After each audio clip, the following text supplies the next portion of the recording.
Tongaat Hulett is not just another company. For more than 130 years, Tongaat Hulett has been central to KwaZulu-Natal's rural economy. Its South African operations directly employ around 2,600 people, support more than 25,500 jobs across its milling, refining and animal feeds business, and contributes around 9.3 billion to SA's economy every year. But over the past 7 years, Tongaat has been pulled into crisis. There have been allegations of fraud, failed rescue attempts, boardroom battles, and now a fight for control that threatens the company's survival. Today, Tongaat Hulett is on the brink of liquidation. How did one of South Africa's most significant agricultural companies end up here? The first public red flags regarding Tongaat Hulett's financials were raised in 2018 by independent market analysts who questioned the company's declining cash flows and debt accumulation. A subsequent forensic investigation by PricewaterhouseCoopers in 2019 uncovered extensive accounting irregularities and alleged fraud within the company. The findings wiped an estimated 12 billion rand off Tongaat's value and plunged the business into a crippling debt crisis. What followed was a desperate search for a lifeline. The first major turning point came in 2021. Tongaat's management backed a controversial rescue proposal that would have handed effective control of the company to Zimbabwe's influential Rudland family. This would happen through a 2 billion rand rights issue underwritten by Magistar Investments, a Mauritius-based entity. The proposal immediately sparked resistance. Minority shareholders warned that the deal would severely dilute their holdings.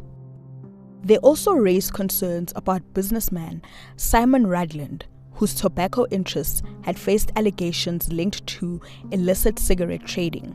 Then in June 2022, the deal collapsed. South Africa's takeover regulation panel found that a crucial shareholder vote had been improperly influenced. Investigators concluded that Simon Rudland's associate, Ibrahim Adamji, had acquired shares shortly before the vote and had acted in concert with Magistar. The investigation also revealed that Simon Rudland's daughters were among the ultimate beneficiaries of the transaction. This contradicted earlier claims about who stood to gain control of Tongaat Hulett. With the Rudland deal in ruins, Tongaat entered voluntary business rescue in October 2022. The move was meant to stabilize the business. Instead, it triggered another crisis. Business rescue practitioners halted payment of an estimated 2 billion rand in statutory levies owed to the South African Sugar Association, known as SASA.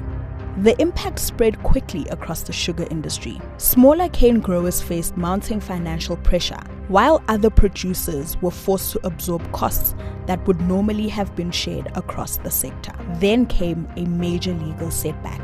In December 2023, the Durban High Court ruled that the business rescue practitioners had acted unlawfully.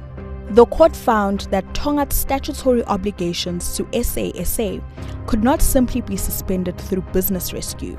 The ruling meant SASA's claims had to be paid as a priority, creating a significant obstacle for the rescue plan. But the most dramatic chapter was still ahead. As Tongaat's future hung in the balance, two rival groups emerged as contenders to take control of the company. One was Mozambique-based RGS Group Holdings. The other was Vision Consortium, led by South African businessman Robert Gumede and Zimbabwean businessman Rute Moyo. What happened next would become one of the most contentious aspects of the entire saga. Vision struck a side deal with Tongaat's lender banks to buy their debt claims and related security over the company's assets at a substantial discount. The transaction put Vision in a position to dominate the creditor voting process that would determine the company's future. RGS accused the business rescue practitioners of bias and misconduct, but none of their claims, raised in a series of legal cases, have been accepted by a court. The dispute intensified when the Industrial Development Corporation refused to meet Vision's demands to provide the balance of the significant funding needed to complete the rescue. Then, in February 2026, Vision issued a formal demand for immediate repayment of its 11.7 billion rand debt claim. The move triggered the liquidation application lodged 4 days later, pushing Tongaat closer to provisional liquidation. To many, it appeared less like a rescue strategy and more like a high-stakes exercise in corporate brinkmanship. But this story is about far more than one company. The Tongaat Hulett saga has become a case study in the strengths and weaknesses of South Africa's business rescue system.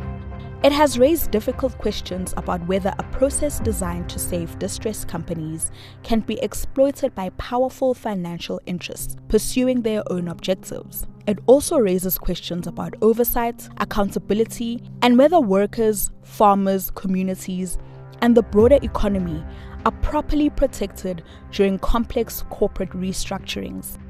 For critics of the system, Tongaat's crisis shows how business rescue can drift away from its original purpose, turning into a fight for spoils rather than a genuine effort to preserve a viable company. And the consequences extend far beyond the boardroom. Thousands of workers, cane growers, rural community, and a key pillar of KwaZulu-Natal's economy all hang in the balance. The central question is no longer simply whether Tongaat Hulett can be saved. It is whether South Africa's courts, regulators, and policymakers are willing to intervene when corporate rescue processes become battlegrounds for competing interests. Because in the case of Tongaat Hulett, the stakes are not merely financial. They are measured in jobs, livelihoods, and the future of entire communities. Find all our Tongaat Hulett reporting on amabhungane.org.